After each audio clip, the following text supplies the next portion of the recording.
요즘에 정말 난리도 아닌 미국 시장이 계속 펼쳐지고 있는 상태죠. 그러다 보니까 과연 시장의 바닥은 어디이냐, 아니면 시장의 반등 신호는 무엇이냐, 여러 가지 궁금증들이 많을 겁니다.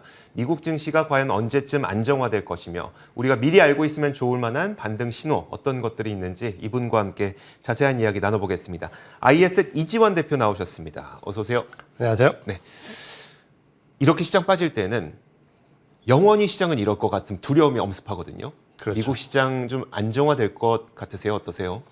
일단은 이제 단기적으로는 상당히 엄중한 구간에 들어와 있다는 건 이제 누구나 알고 있는 부분이고, 다만 이제 우리가 전체 경기 사이클에 대해서 어떻게 볼 거냐라는 부분은 또 이제 별개의 문제로 좀 봐야 되는 거죠.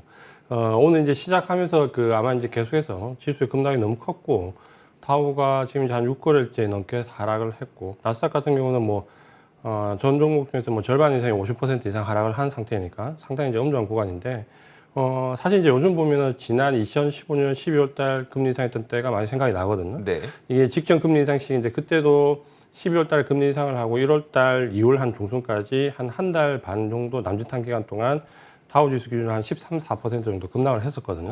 그때도 지금과 비슷하게 환율, 유가부터 경기 위축까지 여러 가지 얘기가 다 나왔었고, 네. 상당히 이제 어려운 구간으로 들어갔던 부분이었는데, 정말 드라마틱하게 한 달 반여가 지난 이후에부터 상승하기 시작해서 거의 한 70% 넘는 상승을 했었지 않습니까? 그때는 그런 부분을 봐야죠. 어떤 일과 함께 좀 반등이 있었을까요? 그러니까 이제 첫 번째는 지금 이제 인플레이션이 워낙 강하기 때문에, 네. 결국 이제 인플레이션이 꺾일 수 있는 뭔가 이제 징후가 좀 나와야 되는 거죠. 그러니까 어제 이제 PPI 지표가 발표가 되었고, 네. 그 전에 이제 CPI 지표가 발표됐는데, 아마도 이 CPI 지표와 PPI 지표가 어느 정도 꺾여서 들어와야지만 시장이 좀 안정할 수 있는 부분이 좀 있다. 이게 이제 첫 번째고, 특히 이제 CPI나 PPI 지표 중에서 우리가 어제 아래 지표를 좀 보면 좀 아쉬웠던 부분이, 우리가 예상했던 이제 근원 PPI나 근원 CPI가 생각했던 만큼 그렇게 크게 줄진 않았거든요. 네네. 결국은 지금 현재 러시아 우크라이나 사태 이후에 에너지나 식료품 가격이 급등하는 건 누구나 알고 있는 부분인데, 그걸 제외하고 이 근원 CPI나 PPI가 원하는 만큼 혹은 예상했던 수치보다 확실히 조금 더 떨어졌으면 아마도 이제 인플레이션 정점면에 좀 더 힘을 크게 실을 수 있었는데, 이제 그 부분이 좀 미진했다는 부분이고, 결국은 절대 수치는 이미 꺾였기 때문에 거기에 대한 이제 정점론에 대한 불은 계속 지필 수는 있지만, 이게 이제 원하는 만큼 내려오지 않았다는 게 시장이 지금 시원하게 반등을 하지 못하는 이유다. 이렇게 좀 보셔야 될 것 같고, 그러면 결국에는 이 물가 관련된 지표가 좀 꺾여야 되는데, 예를 들어서 이제 지금 PC 지표 같은 경우는 굉장히 중요한데 왜 이제 언급을 많이 안 하냐면, 사실 최근에 인플레이션 우려감이 공포감으로 다가오는 거는 결국 이제 그 뒤에 오는 경기 위축에 대한 우려감이거든요. PC 지표 같은 경우는 꺾이면 이제 인플레이션이 좀 줄어든다는 신호도 되지만, 또 분명히 이제 경기 위축에 대한 또 우려감이 커질 수 있기 때문에 PC 지표가 단기간에 크게 꺾이는 것보다는 CPI와 PPI 지표가 확실하게 인플레이션 고점 징후를 나타내는 것, 이게 중요하고, 또 한 가지는 고용 지표가 지금 이제 역대급으로 계속해서 안정화되고 있는데, 이 고용 지표가 경기의 확장과 관련된 부분에서 좀 크게 부각이 되는 시점이 와야 됩니다. 그러니까 지금은 경기 고용 지표가 어느 정도 이 물가 지표, 인플레이션 지표에 가려가지고 부각이 좀 되지 않고 있거든요. 근데 지금 네. 보시면은 우리가 역대급으로 지금 낮아져 있는 실업수당 청구 건수를 비롯해서 임금 상승률을 보면 80년대 이후에 한 3, 40년 만에 최고치인데, 이런 부분들이 경기 확장에 대한 하나의 논증으로 좀 부각이 되는 시점이 와야 되고, 인플레이션에 대한 우려감이 꺾여야 되는 이 두 가지가 어느 정도 시장이 좀 받아들여질 때 증시가 좀 바닥을 잡을 수 있다. 이렇게 좀 보시면 될 것 같습니다. 그러면 이것도 금리 인상이 꽤 진행이 돼야만 이렇게 좀 사람들이 받아들이게 되는 걸까요? 적어도 이제 50bp 정도의 빅스텝이 한 번 정도 더 나온 이후에 네. 아마도 이제 이런 부분이 좀 부각될 수 있는 여건이 좀 되지 않을까 이렇게 좀 생각하고 있습니다. 알겠습니다. 자, 그렇다면 자이언트 스텝 가능성에 대해서는 어떠세요? 그리고 이 자이언트 스텝의 가능성이 중요한 게 아니라, 그러면 자이언트 스텝에 실제로 발현이 됐을 때, 그러니까 실제로 실행이 됐을 때 거기에 따른 시장 반응이라든지요.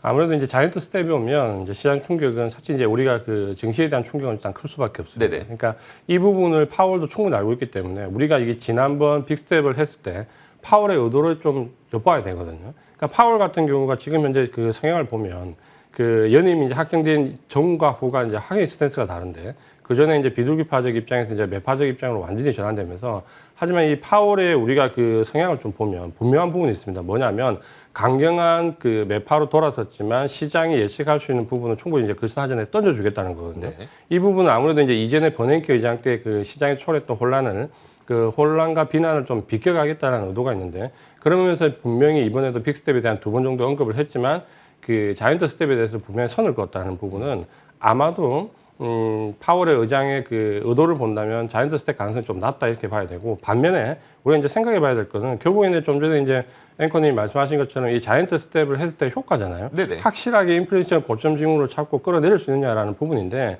그 부분에서 이제 우리가 생각해 봐야 될 거는 그 양적 긴축이죠.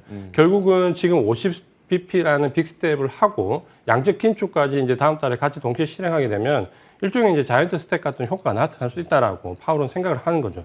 그러면 시장에 대한 충격은 좀 최소화하면서 효과는 극대화하겠다는 건데, 우리가 이 양적 긴축 같은 경우는 다음 달에 아마 이제 한 500억 달러 내외 정도에서 시작을 해서 한 900억, 1000억 달러 정도까지 이제 증액을 시켰다는 건데, 보통 우리가 이제 한 1000억 달러 정도 양적 긴축을 하게 되면 25p 정도 이제 인하 효과가 있다, 이렇게 좀 인상 효과가 있다 보거든요. 네네. 그러면 실제적으로 다음 달에 이제 시작을 하게 되면 50bp의 빅 스텝이지만 이 양적 긴축 효과까지 더해진다면 자연스럽게 자이언트 스텝과 비슷한 효과까지 올라갑니다. 그러니까 아마 이제 파월이 노리는 점은 이 부분일 거고, 그렇게 되면은 적어도 인플레이션이 고점 징후가 나왔을 때 확실하게 고점에서 한 스텝 정도 끌어내리는 그 효과를 이제 기대를 하는 거죠. 네. 그러면 이제 시장에서 받아들이는 그 스탠스가 좀 달라질 것이고, 증시에 대한 일시적인 충격은 조금 더 오겠지만 전반적으로 파월이 의도하는 경기의 연착륙을 어느 정도 유도하면서 인플레이션 우려감을 좀 잠재울 수 있는, 아마 이제 그런 스텝으로 가겠다라는 의사가 좀 많이 보이는 거죠. 그러니까 우리가 이제 이 부분을 좀 이해해 본다면, 지난번에 첫 번째 금리 인상 때 25bp를 하고 전체적으로 뭐 25bp가 한 6번, 7번 정도 이어지지 않을까라는 부분에서 제가 그 이 시간에 출연할 때 그렇게 가기보다는 아마 초반에 50bp 이상을 선제적으로 때리는 경우가 더 많을 거다라는 부분을 말씀드렸던 것도, 결국은 인플레이션 고점 징후를 만들어내서 여기서 끌어내리냐 못 내리냐, 그 어떻게 보면 하나의 그 기싸움에 가깝기 그쵸. 때문에 그 부분은 아마 6월달 정도까지의 그 징후가 나오는데, 우리 주식하는 사람들 입장에서 그럼 바닥이 아니면 그때 나올 수 있냐라는 부분인데, 이전의 사례를 보면 양적 긴축 들어가기 전에 두 번째 금리 인상이 들어갔을 때부터 사실 증시가 가파르게 상승하기 시작했었거든요. 네네. 근데 이제 이번에는 그런 효과가 나오려면 아무래도 그 파월의 변화된 움직임이 나와야 됩니다. 그러니까 이전 금리 인상과 이 직전 두 번의 그 2000년대 이후의 사례를 보면 결국 그때 이제 경기 위축, 과도한 금리 인상에 대한 경기 위축이 나왔을 때 결정적으로 코너에 몰고 난 다음에 연준이 이제 살짝 물러서는 스탠스를 취해줬거든요. 그러면서 증시가 급반등이 나오면서 상승하는 계기를 썼는데, 아마도 제가 봤을 때 파월 의장도 이번에 이제 50bp의 픽스텝 두 번 얘기했는데, 예를 들어서 6월 달에 그 픽스텝을 하고 만약에 이제 그게 경기가 CPI나 그때 발표된 PPI 지수가 한번 꺾이면 오히려 7월 달에 가서 오히려 50pp를 25pp 정도로 나눠쳐서 할 가능성도 있습니다. 그러니까 그게 이제 이 직전과 직전에 났던 그 증시가 살아났던 연준이 한 발 물러나는 스탠스였거든요. 과연 이제 이 부분이 이번에도 나오는가, 이제 거기에 초점을 좀 맞추고 볼 필요가 있습니다. 그랬으면 좋겠네요, 정말. 그렇죠. 그러니까 연준을 지금까지 보건데 처음에 좀 매를 세게 때려서 약간 긴장시킨 다음에 그 다음에 좀 어르고 달래면 시장이 좀 좋아지더라, 이런 모습을 계속 보여왔기 때문에 이번에도 그랬을 가능성이 있다면, 그리고 그게 맞다면 한 6월 내지 7월 정도부터는 시장이 좀 돌아설 수 있지 않을까. 뭐 시점을 저희가 논하는 건 굉장히 위험하긴 합니다만, 그 정도의 시나리오가 맞다면 그 정도 수준이 될 것 같다, 이렇게 이해하시면 될 것 같습니다. 자, 그러면 이제 좀 그 세부적으로 봤을 때 기술주는 언제쯤 바닥을 칠 것 같으세요? 이제 기술주에 대한 논란이 이제 상당히 많이 있습니다. 네. 지금 나스닥이 고점 대비로 해서 뭐 이미 30% 이상 하락을 했고, 지난주 기준으로 나스닥에 상장되어 있는 종목들의 전체 49% 이상이 50% 이상 하락을 했기 때문에 어떻게 보면 이제 절반 이상의 기술주들이 이제 반토막이 나 있는 상황입니다. 여기서 이제 기술주에 대한 부분은 우리가 이제 두 가지를 봐야 되는데, 그 첫 번째는 그 팬데믹에서의 그 어떤 유동성에 힘을 입어서 좀 과대평가됐던 종목들과, 그다음 실제 이제 정점을 지났던 종목, 이 두 가지를 비교를 좀 해봐야 되는데, 우리가 이제 극단적으로 보면 애플과 그 넷플릭스의 주가를 한번 볼 필요가 있는데요. 그 두 개를 이제 비교한 주가를 보시면, 지금 저 차트가 애플과 그 넷플릭스의 주가를 비교한 차트인데, 앞쪽에 크게 꺾여서 올라가는 저 지점이 팬데믹 그 시기거든요. 그 팬데믹 시기에 꺾였다가 올라가는데, 그러니까 애플 같은 경우는 지금 꺾여서 올라간 이후에 지금 현재를 어느 정도 조정이라고 볼 수 있죠, 상승 이후에. 근데 넷플릭스 주가를 잘 보시면 팬데믹에서 시작했던 그 출발점 주가를 밑에 아래로 하회하고 있죠. 그러니까 지금 넷플릭스 같은 경우는 이미 그 팬데믹 이전의 주가보다도 더 낮은 상태거든요. 그러니까 이거는 뭘 의미하냐면, 일시적인 기술주가 반등을 줘도 조정을 주는 종목이 있는 반면, 이미 추세가 하락으로 완전히 꺾여 내려가 있는 종목이 있다는 거죠. 그러니까 이 두 개를 구분할 필요가 있는데,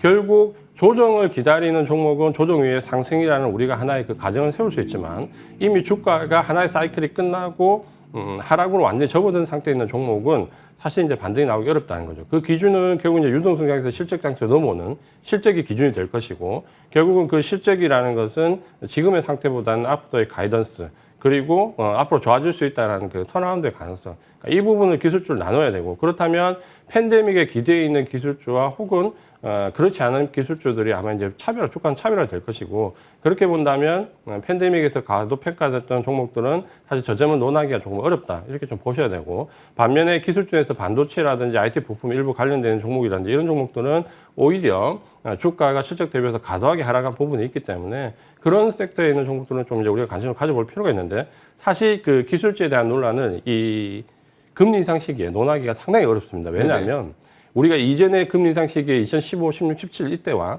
그 직전이었던 2005년, 6년, 7년도를 극단적으로 비교해 보면 이 직전이었던 5년, 6년, 7년도에는 기술주들이 정말로 지금 속히 얘기하는 죽을 썼거든요. 네네. 그때는 굉장히 이제 우리가 얘기하는 굴뚝주 관련된 종목들이 뭐 30배, 40배 올라갈 때 이 기술주들이 뭐 2배도 못 올라가는 예를 들면 극단적으로 삼성전자가 뭐 20, 30% 상승 못할 때 그때 현대중공업이나 뭐 포스코가 30배 이상 올라가는 그 시기거든요. 네. 반면에 이 직전의 금리 인상 시기 2017년도를 보면 6년, 2017년도 이때를 보면 미국은 뭐 엔비디아가 거의 뭐 천장을 뚫을 정도로 그때는 전체 종목에서 2위 이상권으로 기술주들 굉장히 치고 올라갔었거든요. 네.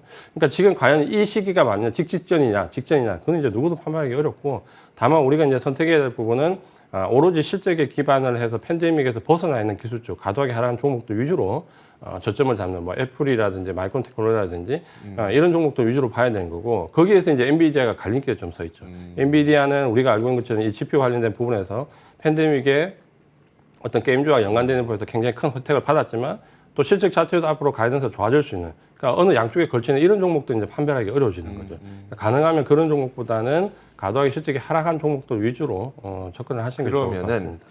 마지막으로 이것만 여쭤보고 끝낼게요. 그러니까 저는 요즘에 이커머스가 너무 힘드니까 그러면 이커머스는 꺾인 섹터입니까? 아니면 조정받고 있는 섹터입니까? 이커머스는 일단은 지금 당장으로서는 꺾였다고 봐야 되는 거죠. 왜냐하면 결국 지금 우리가 이제 실적 발표 위에 가장 이제 급락했던 종목들을 봤을 때 아마존이나 넷플릭스 이렇게 대표되는 종목들을 보면 그게 조정 수준으로 하락하는 부분은 아니거든요. 왜냐하면 결국에는 우리가 봤을 때 자금의 이동을 본다면 펀드, 특히 ETF에서 이쪽 섹터들이 이제 빠져나간다라고 봐야 되는 거고 그렇게 된다면 일시적으로 뭐 개인 매수세라든지 버티고 있는 종목들에 대한 그 개인 매수세가 좀 일부 유입이 된다 하더라도 전체적으로 섹터를 유지할 수 있는 우리가 이제 흔히 유동성장에서 봤던 그 바스켓 거래에 의해서 네네. 전반적으로 들어오는 자금의 이동이 그쪽으로 다시 재유입될 가능성은 크게 높지 않다라고 봐야 됩니다.